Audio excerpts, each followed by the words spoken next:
जनाब स्पीकर, सबसे पहले हम ऑनरेबल मिनिस्टर साहब और सबसे कहते हैं कि जी बिल्कुल हम पीटीआई के टिकट पे जीते हैं और इमरान खान साहब के साथ खड़े हैं, लेकिन इसका ये मतलब नहीं होता कि गरीब पे जुल्म हो रहा हो और नॉन इलेक्टेड बंदे अवाम की राय के बगैर कोई चीज़ महंगी कर रहे हो और हम उस पर खामोश हो जाएंगे। ये अगर यहाँ पे वो बंदे अवाम के वोट से, जैसे ये सारे मिनिस्टर्स, फेडरल मिनिस्टर्स जो अवामी अपने हल्के रखते हैं, अगर वो जीत के आए होते और वो यहाँ से इलेक्टेड होते तो उनको कम से कम अवाम का पता होता। मैं ऑनरेबल मिनिस्टर साहब, क्योंकि ये एक शरीफ नफ्स और अच्छे बंदे हैं, मैं इनको खाली ये बताने देना चाहता हूं कि 3 मरतबा इस हुकूमत में दवाइयां महंगी हुई हैं। 3 मरतबा सर, 60 रुपए की जो ब्लड प्रेशर की दवाई मिलती थी वो 360 पे हो गई है।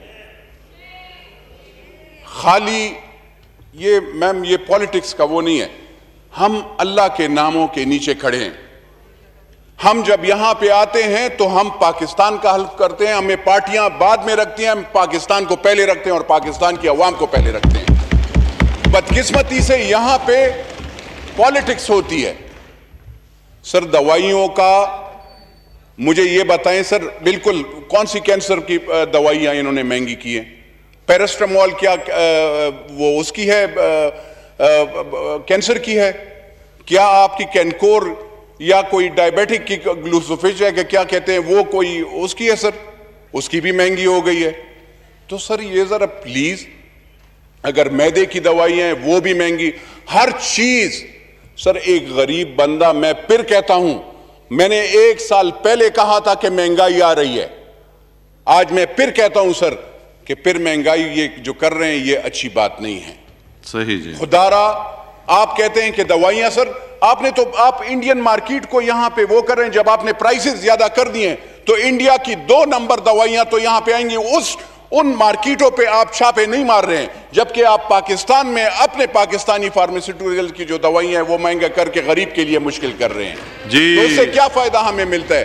सर मैं थोड़ा सा सर, मुझे भी जरा, क्योंकि ऑनरेबल मिनिस्टर साहब जो पराए गुनाह कबीरा और सगीरा की जवाब देना चाहते हैं, जो कि इसका भी आपको मैं एक बात बता दूं, शरीयत में इनको इजाजत नहीं है कि ये जवाब दे। शरीयत मोहम्मदी में जवाब वो देगा जो आया है, जो मिनिस्टर है, रूल्स के मुताबिक भी वो देगा सर। तो अगर आप हमें शरीयत और कुरान मजीद की बात बताते हैं तो I have to talk like that also जी। खाली मैं ये अर्ज करना चाहता हूं सर, हमें ये भी बताएं कि कितनी दवाइयां इन 2 सालों में रजिस्टर हुई हैं। क्या हमें ये बता सकते हैं?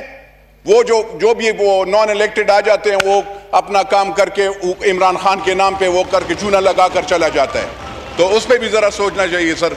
ये दवाइयां सस्ती करनी होंगी सर, ये गरीब बंदे के लिए सवाल है। खुदा की कसम गरीब बंदा नहीं अफोर्ड कर सकता सर ये महंगी दवाइयां। शुक्रिया। अली मोहम्मद खान साहब। सर, शरीयत के मुताबिक तो मैं बिल्कुल पाबंद हूँ कि अगर मुझे अपने लीडर पे एतमाद है तो मैं उसको डिफेंड करूँ। मैं समझता हूँ इस वक्त पाकिस्तान में अगर कोई लीडर लीडरशिप के काबिल है तो उसका नाम इमरान खान। दूसरी बात यह है, जनाब डिप्टी स्पीकर साहब, सर मैं बड़े गौर से सुन रहा था, मेरी रिक्वेस्ट है मुझे सुन लें सर, मेरी रिक्वेस्ट है मुझे सुन लें सर। जो तवज्जो दिलाओ नोटिस है दवाइयों के बारे में, उसके बारे में प्लीज मुख्तसर करें, लंबा और भी एजेंडा है, और भी तवज्जो दिलाओ नोटिस एक और भी पढ़ा हुआ है। अर्ज करूंगा, दूसरा बसत एहतराम अर्ज करूंगा जी कि मैं तो यहाँ, आप प्लीज इसका जवाब दें। अली मोहम्मद खान साहब जो बात की है दवाइयों के मुतालिक जवाब दें, बाद में आप हमेशा तकरीरों का मौका आपको मिलता है। मेरे पास कोई मदावा नहीं है।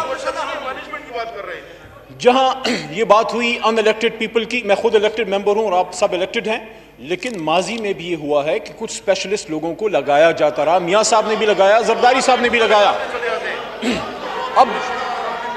अब वज़ीर आज़म पाकिस्तान, उसका प्रेरोगेटिव है, आईन ने उसको हक दिया है, कोई भी वज़ीर आज़म होता है। और इस वक्त जो डॉक्टर फैसल सुल्तान है वो पाकिस्तान का रिनोन्ड स्पेशलिस्ट हैं और एक सक्सेस स्टोरी है पाकिस्तान की। पाकिस्तान में एक अस्पताल आज भी 70% लोगों का मुफ्त इलाज करे कैंसर का, और उसको डॉक्टर फैसल सुल्तान साहब चला के इधर आए हैं, और इधर कोई करप्शन वगैरह करने नहीं आए। मैं इनके सवालों का जवाब कैटेगोरिकली देना चाहता हूँ। पहली बात तो ये है कि जहाँ 94 ड्रग्स, जो ये सुन के मेरे ख्याल में इनको थोड़ा सा होगा, एहसास हो जाएगा कि एक्चुअली हुआ क्या है। जो 94 ड्रग्स बढ़ी हैं वो 1.5% ऑफ द टोटल मार्केट है जो एसेंशियल ड्रग्स बढ़ी हैं। 98.5% जो है वो रूटीन का जो CPI इंडेक्स है उससे बढ़ती है। 94 को आपको इसलिए बढ़ाना पड़ा कि मैंने पहले आपको एग्जांपल दी कि एक दवाई जिसकी सरकारी कीमत 2 रुपए काले मोतिये की, वो ब्लैक में 50 में मिल रही है, सरकारी कीमत में है ही नहीं। आपने उसको रैशनलाइज किया और आपने अपने कंज्यूमर को 50 रुपए पे जो ब्लैक में ले रहा था 43 रुपए की बचत होगी, साथ में मिल रही है। और साथ में ये सुन के भी आपको खुशी होगी कि जहां 94 एसेंशियल ड्रग्स की मजबूरी में बढ़ाना पड़ा, वहां 89 ड्रग्स ऐसी हैं जिसकी हमने कम की है।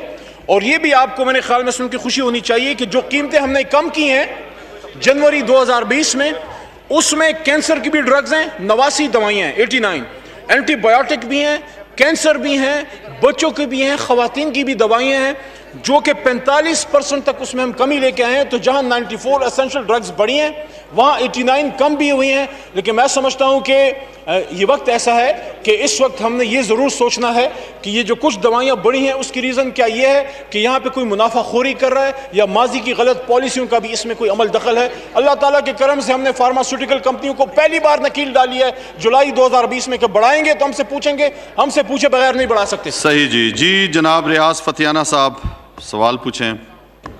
शुक्रिया जनाब डिप्टी स्पीकर। जनाब मेरी गुजारिश ये है कि ड्रग प्राइसिंग कमेटी ने 2018 की पॉलिसी के तहत जो सिफारिशात मुरतब की हैं, इसमें टोटल 94 मेडिसिन है, जिसमें से 68 लोकली मैन्युफैक्चर्ड हैं और 26 इंपोर्टेड मेडिसिन है। और दूसरा ये कि इससे तकरीबन 260% इजाफा हुआ है। 12,000 टोटल मेडिसिन इससे कीमतों में इजाफा हुआ है। इसमें गुजारिश ये है कि अगर हुकूमत इंपोर्ट ड्यूटी कम कर देती इंपोर्टेड मेडिसिन पर, और जो लोकल मैन्युफैक्चर मेडिसिन है उनका तो रॉ मटेरियल आधा से पाकिस्तान के अंदर दस्तयाब है, चंद केमिकल्स बाहर से मंगवाने पड़ते हैं। अगर इन केमिकल्स की इंपोर्ट ड्यूटी ज़ीरो कर दी जाती तो आपको कीमतें ना बढ़ानी पड़ती। इसकी तरफ तवज्जो नहीं दी गई। तीसरा ये कि इस पॉलिसी के तहत जो अनाउंसमेंट हुई है, जो नोटिफिकेशन हुई है, उसमें कहा गया है कि 1 अक्टूबर 2020 से पहले जो दवाइयाँ बनाई गई हैं उनकी कीमतों में इजाफा नहीं होगा। लेकिन ऐसा नहीं हुआ। जो पुराने उनके स्टोर्स में पड़ी थी मैन्युफैक्चरर्स की फैक्ट्रीज़ में, जैसे ही ये फैसला हुकूमत ने किया कि 260% इजाफा होगा कीमतों में, तो वो जो स्टोर के अंदर पड़ी थी वो उनकी कीमतें भी बढ़ा दी गई। तो ये भी एक मेलाफाइडी एटीट्यूड हुआ है जिसकी गिरफ्त के लिए कोई एजेंसी हरकत में नहीं आई। इससे तो बेहतर होता है टाइगर फोर्स को ही लगा देते तो शायद ये काम भी वो कर लेती और इससे कंट्रोल हो जाता सारा। जिससे तो इसमें मेरा ख्याल ये है कि इसमें एक ज़्यादा बेहतर होता कि जेनरिक, बाबाए सोशलिज्म शेख रशीद साहब थे, उन्होंने एक जेनरिक पॉलिसी दी थी, बहुत पुरानी बात है। वक्त आ गया है कि हुकूमत ये जो ड्रग मैन्युफैक्चर माफिया है और कार्टेल है, इसको ब्रेक करने के लिए दोबारा जेनरिक पॉलिसी का ऐलान करे, उससे कीमतें यकीनन कम होंगी। बसूरत दीगर हम आवाम को मजबूर कर रहे हैं कि वो अपनी डोज कम कर दें दवाई की, या मेडिकल स्टोर से छोटी मोटी डिस्प्रिन लेकर गुजारा करें, या फिर दरबारों पे जाकर दम दरूद करवाएं। तो दम दरूद से अगर मुल्क को ठीक करना है मरीज़ों को तो फिर अलग बात है, वरना तो फिर हमें चाहिए कि इस पर अना का मसला नहीं है। हम बहुत एहतराम करते हैं, हम तो पार्ट हैं आपके सिस्टम का। इस पर अना का इशू नहीं है, नाम किसी की ज़ात को क्रिटिसाइज़ कर रहे हैं। सिर्फ ये कहते हैं कि 21 करोड़ आवाम आपकी तरफ देख रही है। सही जी। कोई हर्ज नहीं है अगर इसको रिविज़िट कर लिया जाए और प्राइसेस को कम किया जाए। और जिन लोगों ने मिनिस्ट्री के अंदर जो लोग बैठे हुए हैं, वहाँ भी एक बहुत बड़ा कार्टेल है जो मिनिस्ट्री के अंदर बैठा हुआ है, वो भी हमेशा मिली भगत करता है। उनको भी रीशफल करें और नए लोग यहाँ बिठाएं और कीमतों को एक दफ़ा नीचे लाने की कोशिश करें। शुक्रिया जी। अली मोहम्मद खान साहब मुख्तसरन जवाब दें। ये अच्छी बात की है, जो मुसलमान होता है वो दम दरूद पे तो यकीन रखता ही है, अल्लाह के अलावा हमारा और है कौन। ये इनकी जो बात है कि कुछ स्टॉक्स में पड़ी थी और बढ़ गई है, मैं समझता हूँ ये बड़ा कंसर्निंग है।